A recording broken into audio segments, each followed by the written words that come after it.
Boa noite. Eu acho que eu vi algumas pessoas aqui que eu já conheço. Que legal que tem bastante gente que eu conheço aqui. Fico mais tranquilo. Eu vou. Você prefere que eu comece por onde? Pela apresentação da pesquisa ou pela apresentação da primeira vez que a gente fez, que foi na Transilvânia?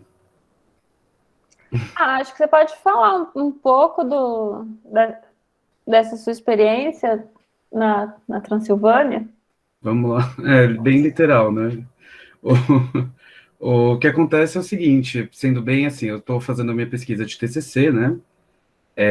Faz 2 anos que eu fiz a minha primeira reunião com a Marina para apresentar para ela a minha ideia, o que eu queria estudar, né? Que na época ainda era uma coisa bem embrionária. Eu simplesmente tinha um tema que eu gostava, que era, no caso, o filme do Drácula de Bram Stoker, de 1992, uma versão que o Francis Ford Coppola fez. É um filme bem conhecido visualmente, é um filme que ele marcou, digamos assim, uma geração, e ele marcou um renascimento do Drácula no cinema, né? Principalmente depois da era da AIDS, quando o vampirismo, né? Quando o HIV, nos anos 80 e começo dos anos 90, estava uma epidemia muito forte, então o vampiro ele se torna um tabu no cinema, né? A ser abordado justamente por ser uma espécie de doença, né? Transmissível pelo sangue, uma maldição, assim. Então os grandes estúdios tinham uma certa eles evitavam esse tema de alguma forma. Então, o Francis Ford Coppola foi um diretor assim que já tinha passado por muita coisa na carreira dele, e ele tinha essa vontade, né, de criar o Drácula. Então, ele desenvolve esse filme que nunca mais foi feito, e eu acredito que nenhuma outra produção vai ter todos os elementos que esse filme tinha, porque não é uma questão apenas de figurino, né? São vários elementos que ali se alinham planetariamente e criam um filme único, né? Uma experiência visual, por que não artística, né? Então, essa era a minha ideia inicial, que era estudar justamente o figurino do filme, porque é o que eu mais gosto em toda essa gama de elementos que tem, né? E aí a gente comecei a pesquisa e dentro dessa pesquisa a gente começa a tentar mandar o artigo e a comunicação e coisas do tipo para a gente poder apresentar, para pegar os feedbacks, para continuar desenvolvendo antes de entregar a versão final. E entre os não, chegou um sim muito estranho, chegou um sim da Transilvânia, né? O artigo foi aceito para ser apresentado e eu nunca tinha apresentado nada na minha vida, então foi bem estranho assim eu começar já a apresentar lá, né? Foi uma a Marina acabou sendo minha orientapeuta nesse momento, porque foi bem difícil para mim assim me soltar para sentir, né? Para vocês terem uma ideia, um dos membros, né, da Universidade de Brasov, na Transilvânia, é o tradutor oficial do Bram Stoker, né? Ele traduziu o Drácula até para o islandês, é o Hans de Ross, e o próprio neto, bisneto do Bram Stoker estava presente também. Então foi uma grande responsabilidade, né? Trazer essa pesquisa, e aí você começa a ter todas as dúvidas da sua cabeça de por que eu resolvi pesquisar isso? Meu Deus, eu não sei nada. Meu Deus, isso daqui tá um conjunto de citações sem sentido e vai do nada a coisa nenhuma. E no final acabou que deu tudo certo e a pesquisa ainda foi premiada, né? É bem engraçadinho, o nome do prêmio do congresso é o Morcego de Ouro, então eles dão um morcego de ouro para cada categoria, né? E no caso, a minha categoria foi a de pesquisa inovadora sobre o tema, né? Porque é uma pesquisa que não é muito realizada. As pessoas não pensam no figurino do Drácula, né? Geralmente, apesar do figurino do Drácula ser o que nos faz reconhecer o Drácula. Quando você pensa em Drácula, imediatamente você pensa numa capa, exatamente. Você pensa na capa preta, com o forro vermelho em seda, que na verdade é estranho, né? Porque o colorismo errou, porque a capa original do Drácula era preta e cinza. Não era para ter esse contraste vermelho com sangue. Isso veio depois com a Hammer, mas assim, o Drácula em si, ele é um figurino, né? Ele é uma fantasia muito muito vívida na nossa cabeça, então é estranho que, apesar dele ser tão icônico visualmente e muito principalmente pela sua vestimenta, a vestimenta do Drácula nunca foi abordada nos filmes.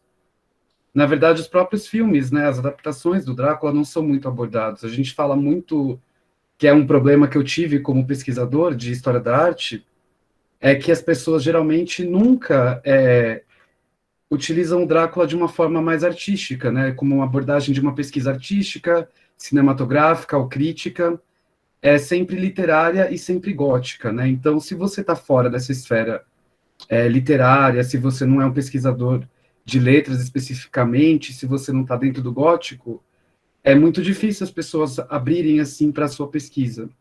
Eu acredito assim, ou para mesmo para você começar a pesquisar, você não tem bibliografia, né? Você não tem de onde partir que não sejam de fontes literárias mesmo. E a partir daí começar a criar a sua própria linha de pesquisa. Alguém quer falar alguma coisa? Eu não sei. Não, por enquanto, vários parabéns aqui para você, Roberto. Obrigado. Existe um troféu de morcego? Existe um diploma de morcego. E tem para mostrar aí? Eu não tenho ele impresso aqui ainda. Eu tenho a gente ganha o diploma e ganha um livro. Deixa eu ver. Talvez eu tenha. Eu vou procurar aqui no final da aula. Eu trago ele para vocês verem. O diplominha do congresso. Mas foi bem interessante. Agora eu vou publicar o meu artigo na revista do congresso, né, que é a revista de comunicação do Drácula. Vai ser bem legal. E um dos revisores desse artigo é o próprio Ransdell e o Dacre Stoker, né, que é são os detentores de toda a franquia Drácula até hoje.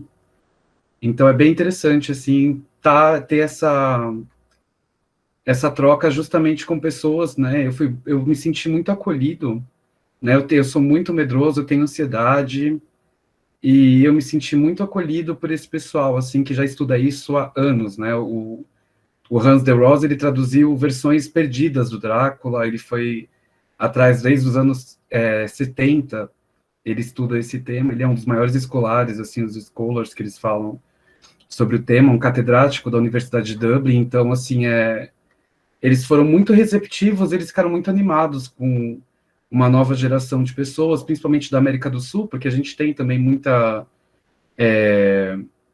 a gente tem um vernáculo visual de vampiros muito grande, né, os nossos vampiros, né, latinos, de certa forma, eles são muito conhecidos pelos historiadores de vampirismo e da imagética do vampiro, e tinham várias pesquisadoras aqui da América do Sul, tinham várias pesquisadoras que abordavam o vampiro indígena, o vampiro negro, o vampiro latino, os tipos de vampirismos que podem ser representados, né, e como isso pode ser uma versão histórica bem interessante de você lidar com a própria humanidade das pessoas, né? Vampiro é uma espécie de metáfora quase antropológica da gente, né? Da vida e da morte, né? Eu fiz uma pequena apresentação aqui, gente, só para mostrar para vocês um pouco da pesquisa mais visual do filme, né? Eu trouxe, acho que eu trouxe uma pesquisa realmente bem breve, só para mostrar para vocês mais ou menos qual que é a minha linha de pesquisa e como eu estou pesquisando o figurino desse filme, tá bom? Eu posso apresentar aqui já? Claro. Opa, então Estamos loucos para ver as imagens do figurino. Vamos ver, então, que esse figurino, gente, vocês nunca mais, se vocês não viram ainda, preparem-se. A vida nunca mais será a mesma. Eu até fui rever, claro, depois que eu e o Roberto nos encontramos. Claro, fui ver. E realmente, o figurino é incrível. Vamos lá, então, deixa eu compartilhar aqui a tela. Todos estão vendo já? Sim, sim. Então, perfeito. Eu vou começar a apresentação.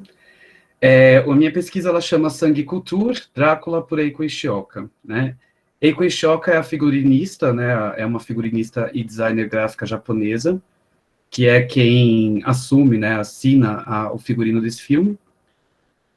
Vocês vão entender mais ou menos, eu foco muito na Eiko Ishioka, tá? Então, apesar de eu estudar o Drácula e o vampirismo, O meu maior tema é ela, né, e o processo criativo dela, e como esse processo ele foi estudado. Eu trago algumas referências, né, na pesquisa. Tem várias pesquisadoras brasileiras, inclusive, que merecem citação, porque elas estudam o trabalho da Eiko Ishioka de um ponto de vista psicoanalítico, né? Elas estudam a simbologia por trás dos figurinos que ela cria, só que a Eiko Ishioka, ela já tinha uma visão, que vocês vão ver um pouquinho mais para frente, muito clara do que ela queria com o figurino dela. Ela não queria criar um conjunto de elementos visuais e simbólicos para que você adivinhasse de onde vem a referência, né? Tanto que as referências são muito claras em algumas vezes. Então não é como um jogo de adivinhação para quem assiste, é uma relação diferente, né? É uma destilação, na minha opinião, é uma destilação de imagens. Então ela vai pegar uma referência e ela vai destilar essa referência visual até chegar no figurino. E quando você vê esse figurino pela primeira vez, você não entra em contato com a primeira imagem que ela pegou. Você vai entrar em contato com referências visuais que passaram por inúmeras camadas criativas dela como artista até chegar no figurino final. Então, vamos lá. Aqui, o figurino como um locus horrendus, né? Quando a gente estuda o gótico, como eu falei para vocês, a gente tem essa dificuldade, que é justamente você sair do literário e ir para o visual, né? Você sair da esfera de letras e ir, por exemplo, para uma esfera mais artística. Então, quando você estuda, por exemplo, o gótico, é muito difícil você não lidar com os elementos literários, né? O locus horrendus, que literalmente é o lugar horrível, é geralmente a cenografia onde toda a história gótica se inicia, né? Se vocês pegarem, por exemplo, o Castelo de Otranto, que é o primeiro livro, assim, digamos, é um dos livros que é aceito como início da literatura gótica no mundo, ele começa com uma donzela de vestido branco correndo por um corredor de um castelo terrível, totalmente decrépito, com teias de aranha, e de repente as portas vão se fechando, e de repente as luzes se apagam e ela fica sozinha no escuro. Isso é o locus horrendo, né? Isso é o local do horror. O que a gente fala do figurino é que a gente não tem o costume de ver o figurino como parte desse lugar de horror. Não é só a teia de aranha, não é só o esqueleto no armário, não é só o fosso, a roupa que esses personagens usam, ela representa o próprio horror que eles estão vivenciando ou que eles querem passar, né? Então, assim, a gente vai passar por muitas camadas em que entender como esse figurino, ele transmite esse horror, né? E não um horror simplesmente sobrenatural, mas ele transmite a animalidade, a sexualidade, todo esse horror dessa parte submersa da psique humana que a gente tenta esconder, né? É isso que o figurino vai trazer à tona, tanto quanto, ou até mais, eu diria, do que, por exemplo, um castelo assombrado é um vestido assombrado, é uma mulher que ela está vestindo uma roupa sufocante. A gente vê na literatura gótica muito esse tema da mulher que, na época ainda, né, pré-feminismo, a mulher não tinha era visto, de certa forma, assim, a maior parte das histórias, a mulher ela está sendo oprimida pelo próprio marido, né, ou por um personagem que não é sobrenatural de forma alguma, mas que toda essa loucura dela, né, tipo, de não entender como ele é o vilão da história, como tem um livro maravilhoso chamado Papel de Parede Amarelo, que fala justamente disso, como ela não entende que o próprio marido dela é o locus horrendo dela, ela perpassa isso para casa ou para uma outra coisa para sair dessa... Tem vários estudos, inclusive, sobre isso. Eu não vou entrar, eu vou ser bem breve aqui, gente. Eu queria mostrar para vocês uma coisa muito importante na história do Drácula e do cinema, antes da gente entrar, de fato, no Drácula de 1900 Antes da gente entrar de verdade no Drácula de 1992, que é o meu tema de pesquisa, houve uma revolução imagética do Drácula, muito próxima do que está acontecendo com o James Bond, aí, que a professora mostrou, né, ele de sunga saindo da praia. O Drácula é um monstro, né, ele não é um homem, ele é um monstro, ele é um ser sobrenatural, E o próprio livro fala dele como uma besta, um animal. Ele não tem quase racionalidade, né? Ele tenta, de alguma forma, se mesclar à sociedade, mas ele não consegue. E a única forma dele se mesclar à sociedade, o único motivo dele querer ir para a Inglaterra, por exemplo, é para se alimentar. Ele é um animal mesmo, ele está caçando, ele não tem interesse amoroso, ele não se veste bem, o livro fala isso, né, que ele se veste de uma forma estranha, ele é um homem que quase parece normal, mas alguma coisa nele não é normal.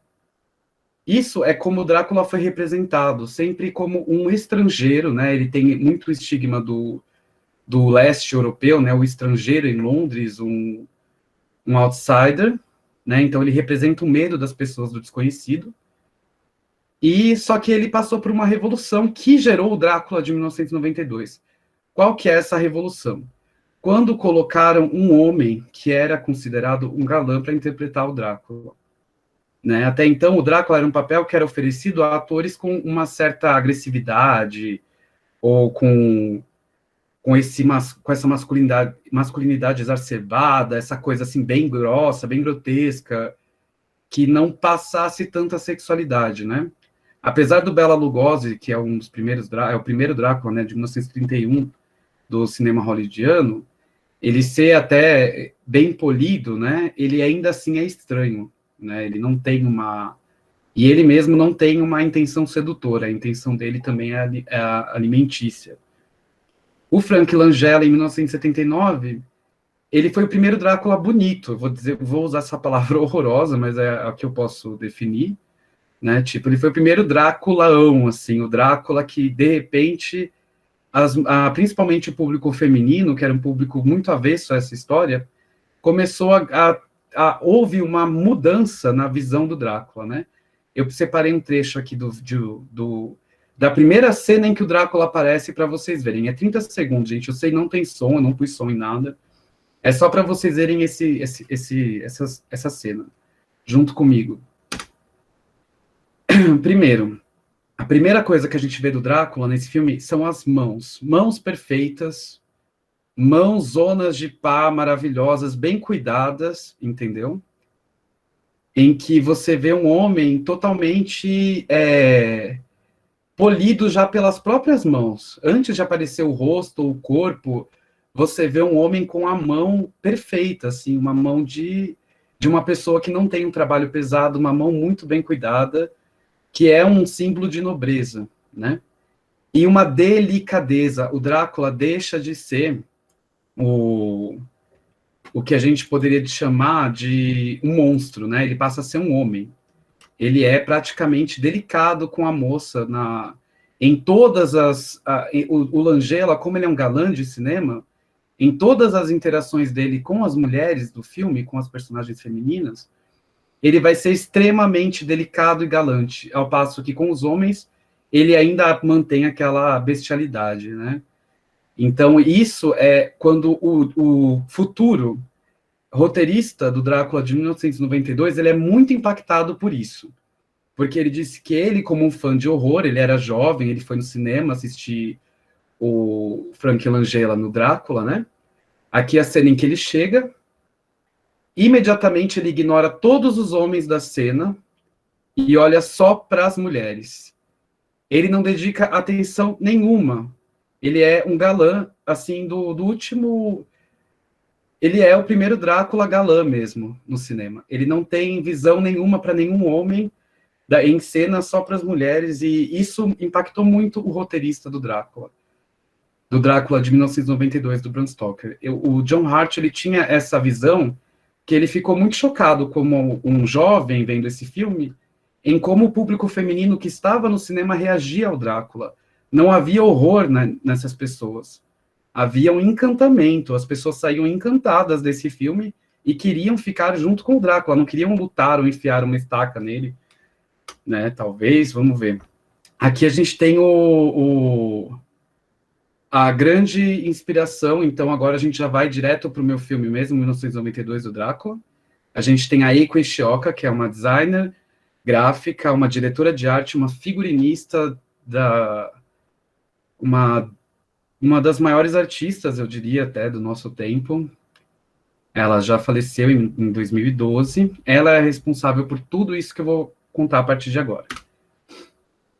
Figurinos deveriam ser mais do que peças de roupas que reforçam o papel do ator que as veste. Figurinos devem ter força suficiente para desafiar os próprios autores e, em algumas ocasiões, desafiar até mesmo a audiência. Isso aqui é o que ela disse na ocasião, já em 1992, quando o filme foi lançado.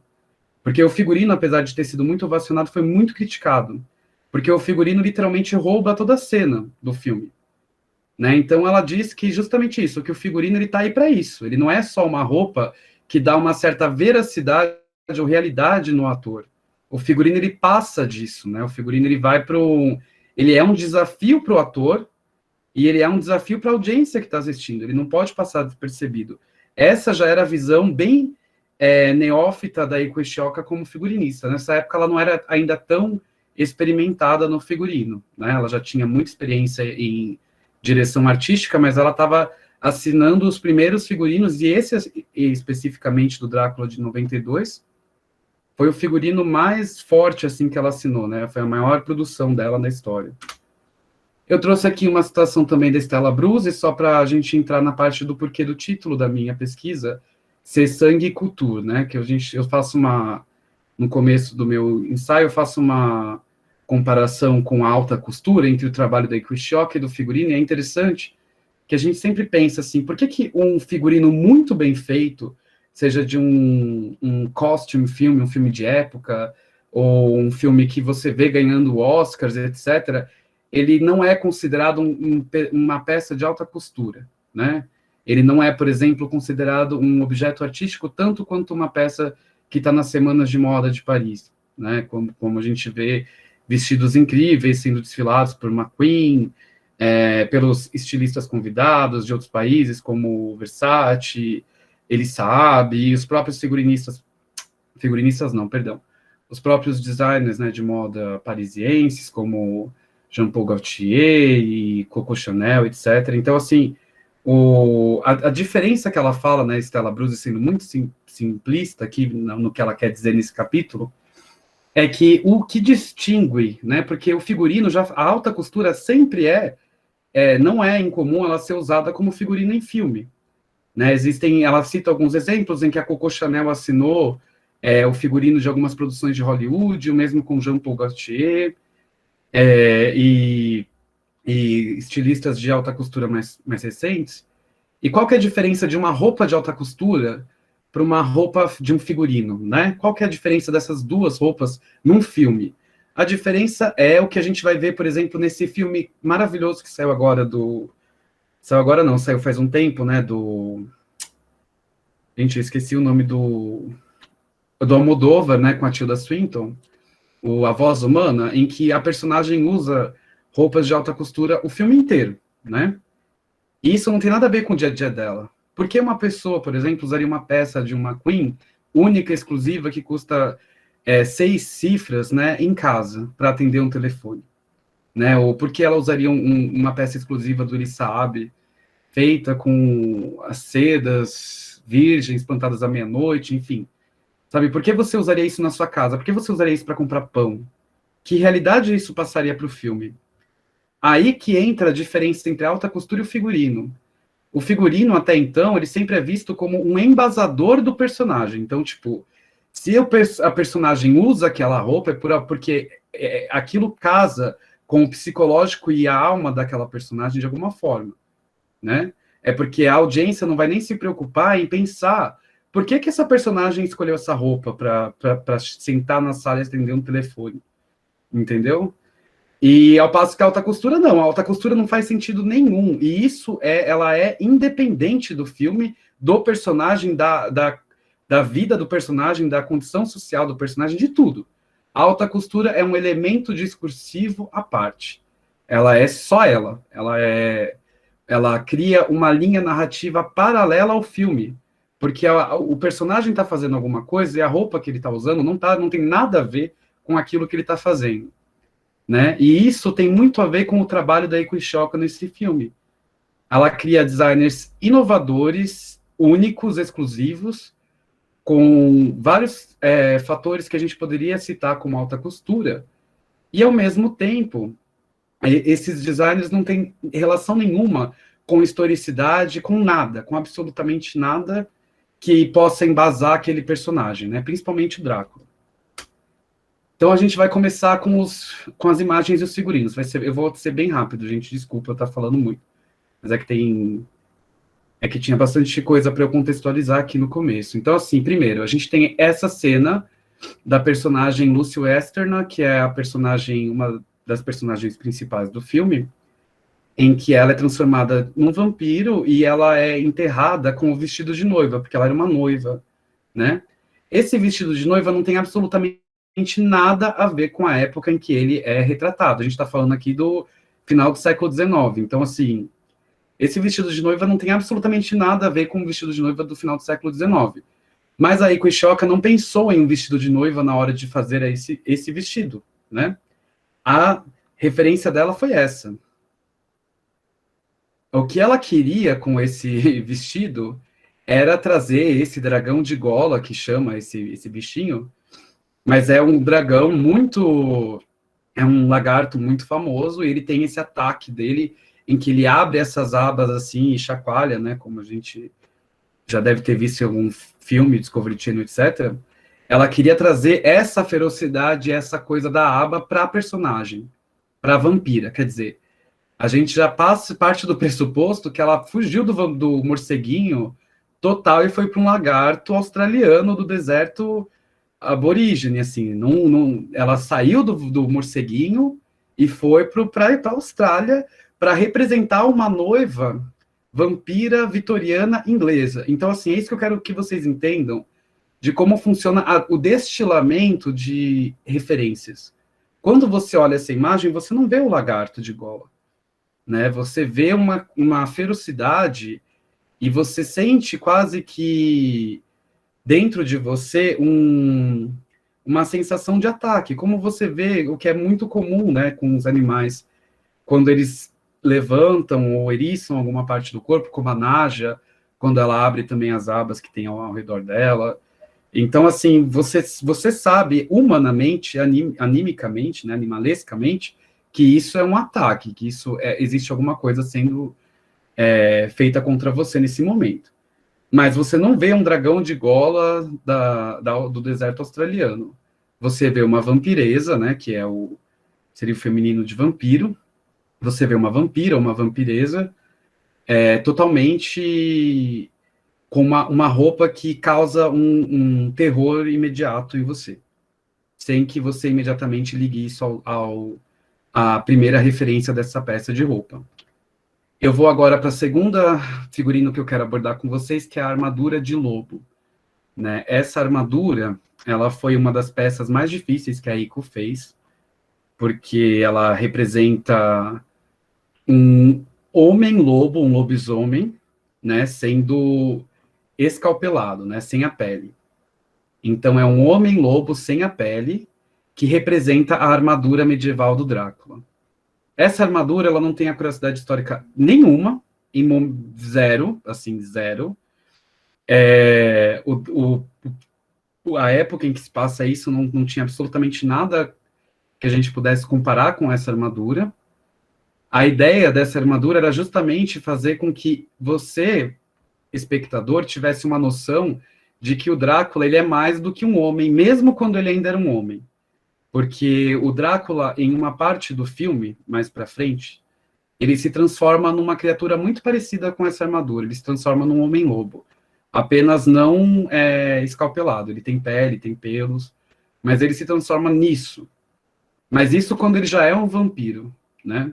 Quando você tem contato com ele nessa fase em que ele é um ser humano ainda, ele não se transforma nisso, mas ele causa esse terror, essa impressão nas pessoas através da roupa, já que ele não tem o poder sobrenatural de virar uma besta, né? Ele se transforma numa besta no campo de batalha com a roupa. Foi isso que a Eiko Ishioka pensou na cabeça dela, e esse vermelho sangue, obviamente, né? E tudo isso ela pensou num lobo, mas ela mesma era ciente de que as pessoas iam ver isso mais como uma figura demoníaca do que como um lobo propriamente dito.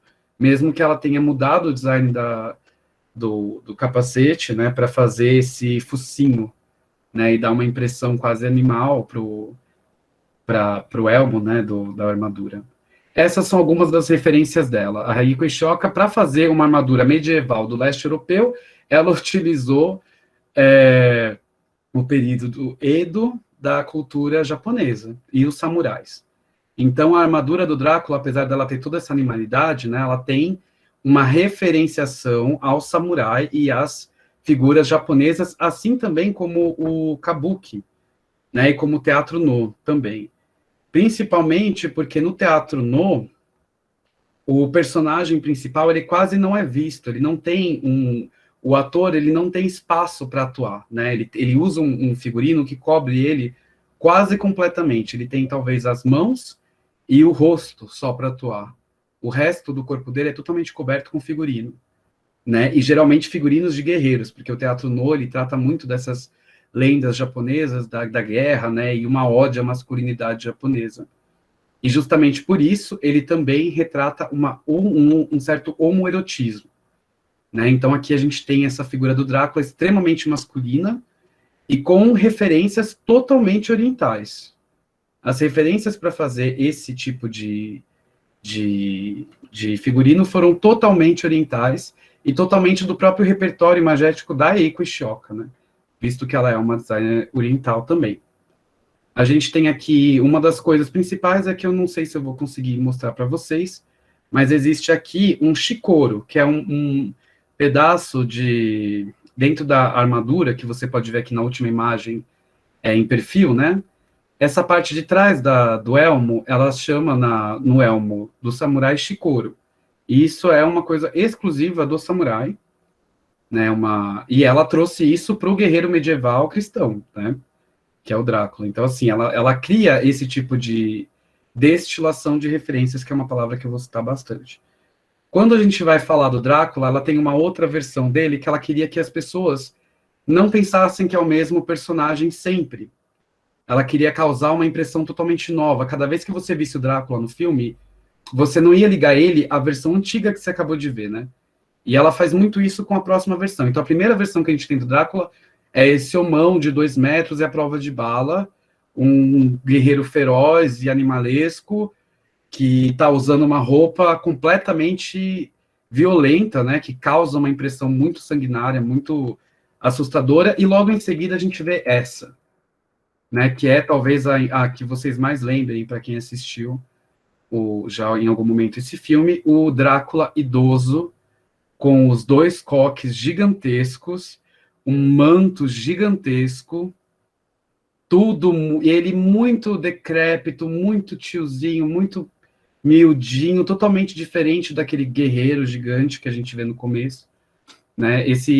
Ela fala muito em transexualidade do Drácula, quando ela cita, né, como ela criou essas peças. Ela fala que nessa cena, né, existe um tabu enorme, até na época vitoriana, quando esse livro foi lançado, né, no final do século XIX, existem cenas em que o Drácula ele se refere ao homem como se fosse como se pertencesse a ele, né, mas ele se refere como comida. Só que as pessoas liam esse interesse dele nos homens como comida como uma superficialidade homoerótica, né, dele. Então, para ele, tanto faz seja homem ou mulher, ele não está seduzindo ninguém, ele quer comer, né, tendo sangue, não importa de onde venha. E isso era um pensamento muito estranho, assim, para uma sociedade tão puritana quanto a sociedade vitoriana, né? Então, existia essa tensão sexual muito forte no Drácula, e ela traz isso para cenas em que ele passa essa tensão sexual com o personagem do Keanu Reeves, o Jonathan Harker. Ela traz isso através de uma efeminização dele, se existe essa palavra, né? Mas ela tenta torná-lo o mais feminino possível, totalmente contrastante com aquela primeira versão do guerreiro, né? Então ela cria nele elementos que dão a ele um ar de sensibilidade em que você não consegue ler o gênero do Drácula nesse momento. Ele pode ser uma vozinha, ele pode ser um vozinho, ele pode ser uma outra criatura que não humana, né? Ele se torna... E ela mesma falava isso, ela queria passar uma impressão de transexualidade / assexualidade. Então, algumas referências para criar esse figurino foram os puffs, né, aquelas perucas francesas que a gente conhece tão bem, mas assim, foram referências aristocráticas. Então ela pegou a referência da aristocracia francesa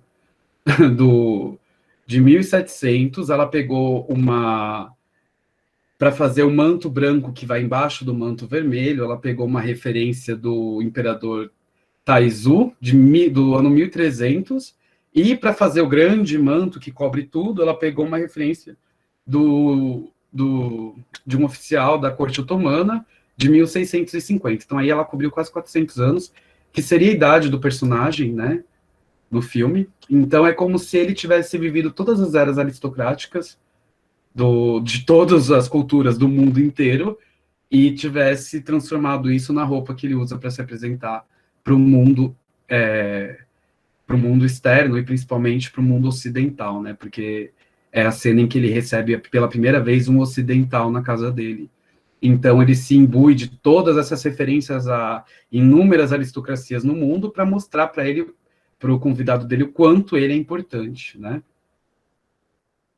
Então, vamos agora para o meu último caso, e a gente já encerra por aqui, que é esse que, para mim, assim, é o grande ponto-chave do filme, e é quando a Eiko Ishioka, ela dá um spoiler só por um vestido, né? Então, assim, para dar uma contextualização para vocês que não assistiram o filme, no começo do filme, quando a gente está tendo a visão desse guerreiro do Drácula, né?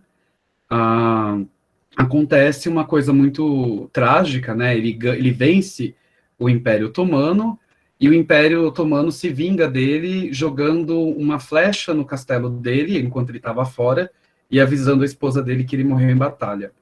E a esposa dele acredita, Elisabetta, que é essa personagem aqui, e se joga no rio e se suicida, né? E acontece que, por ela ser uma mulher suicida, ela perde a graça, né, da Igreja Católica.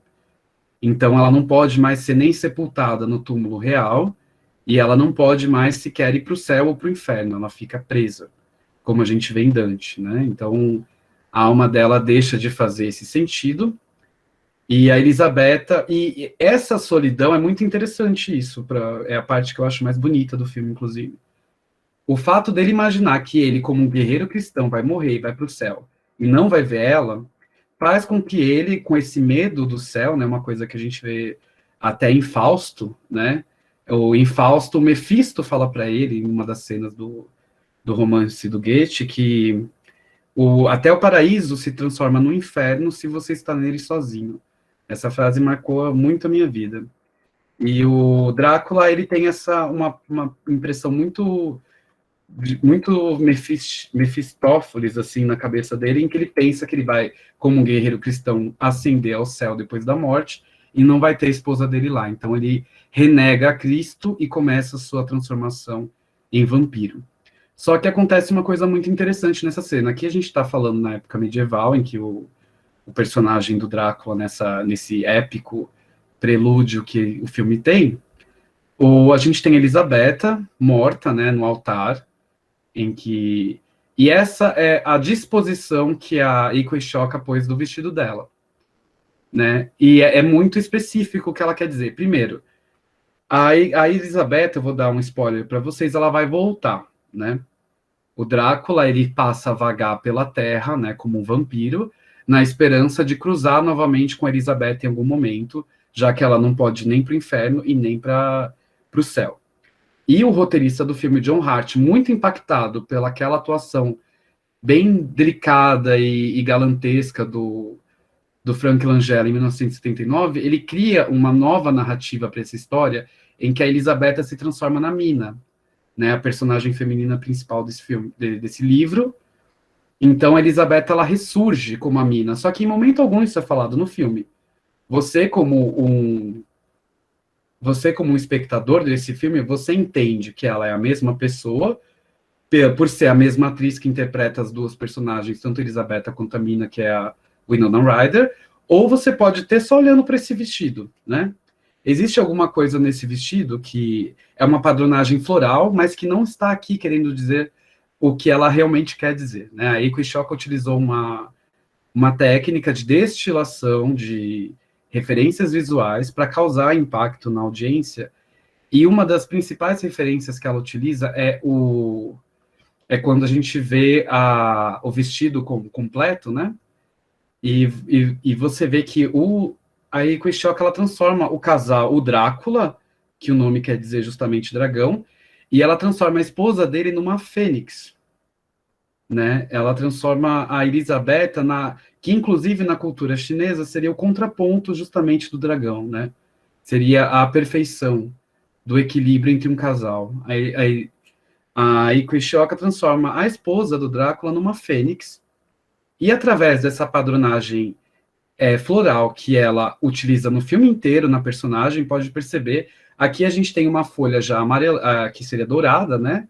Nesse vestido, a folhagem está bem aberta, dourada, já quase caindo, aquela coisa do outono.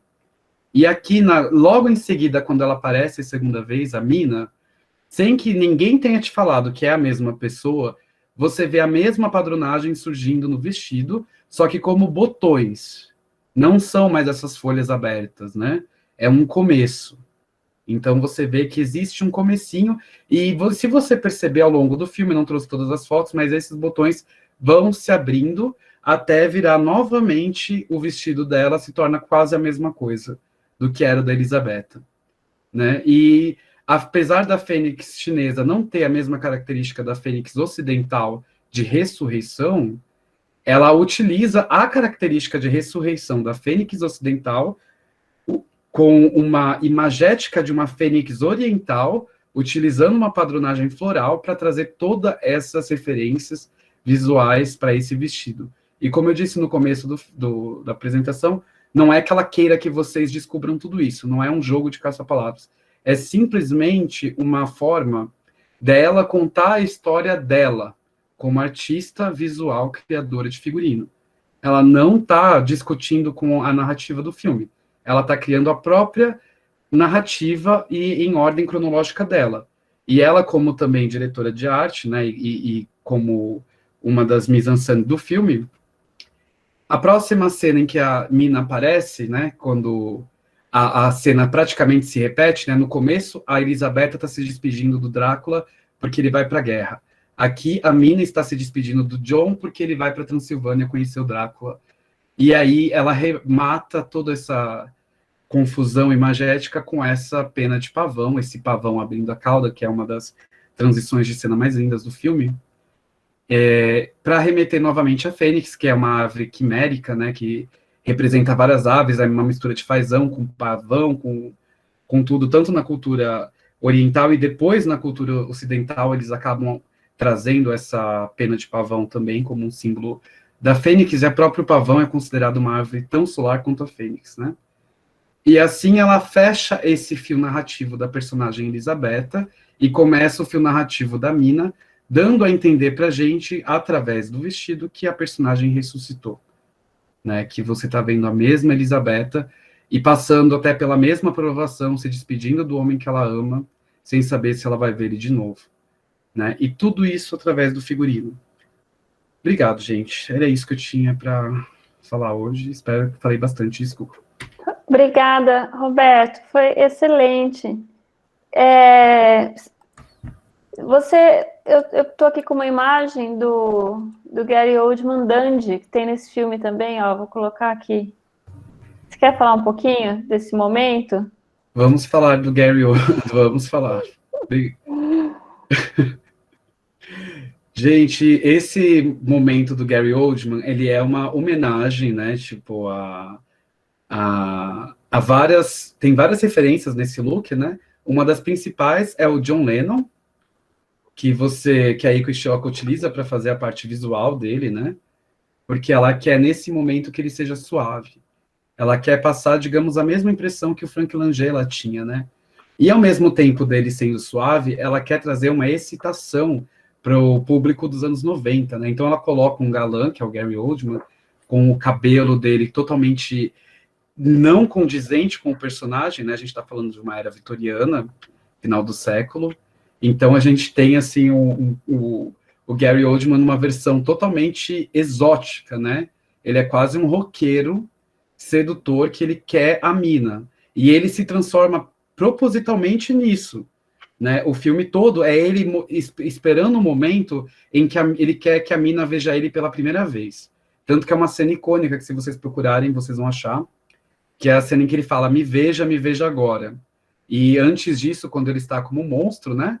Ele fala, não me veja ainda, tipo, porque ele quer que ela tenha a primeira impressão dele justamente como esse galã, né? Esse roqueiro, esse dandy totalmente, porque ele é um flanero, ele está andando por Londres procurando cultura, e ele pede para ela ensinar ele a cultura da Inglaterra, levar ele ao cinematógrafo, que é uma metalinguagem que o Francis Ford Coppola faz, né, nesse filme.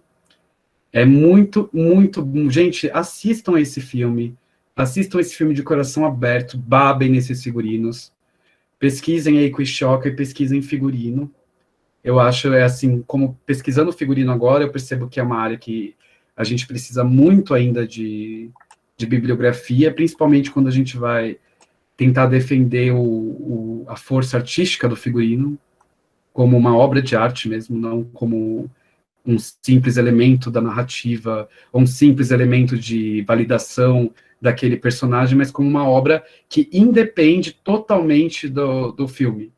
Se a gente estivesse vendo uma sucessão de fotos desses figurinos desde Ishioka, vocês iam ter quase uma narrativa paralela que conta uma história muito parecida com a que o Francis Ford Coppola fez, só com o trabalho dela. Então, isso que eu acho incrível, que eu até fico emocionado, porque eu gosto muito dela, e eu acho lindo o trabalho que ela fez nesse filme. Ela fez muitos outros filmes em que ela traz referências, ela se autocita, né? No filme de 2000 da Cela, da Jennifer Lopez, ela cria um macacão para Jennifer Lopez com a mesma padronagem muscular que ela utilizou no filme do Drácula, né? Então, ela vai se autocitando também durante a carreira dela, até ela falecer em 2012. E, assim, a gente perdeu um grande nome, assim, do figurino. Eu acho que ela revolucionou mesmo a indústria de figurino. A partir de então, os diretores que chamavam ela sabiam que eles iam ter que ceder tudo, porque ela pedia tudo, toda a liberdade criativa. Ela não tinha nada que você pudesse virar para ela e exigir que ela alterasse, que ela não alterava. Ela era muito severa nesse sentido, e é por isso que todas as obras em que ela participa, o figurino é monumental, né? Tanto no cinema quanto na música. Ela fez o clipe da Björk, Cocoon, ela fez ela trabalhou toda uma turnê da Grace Jones também, então ela está muito em contato com a moda também, além do cinema, né? Então, é isso que eu queria falar um pouco revejam o filme e gostem da Iko Ishioka, que vale a pena, gente, é maravilhoso.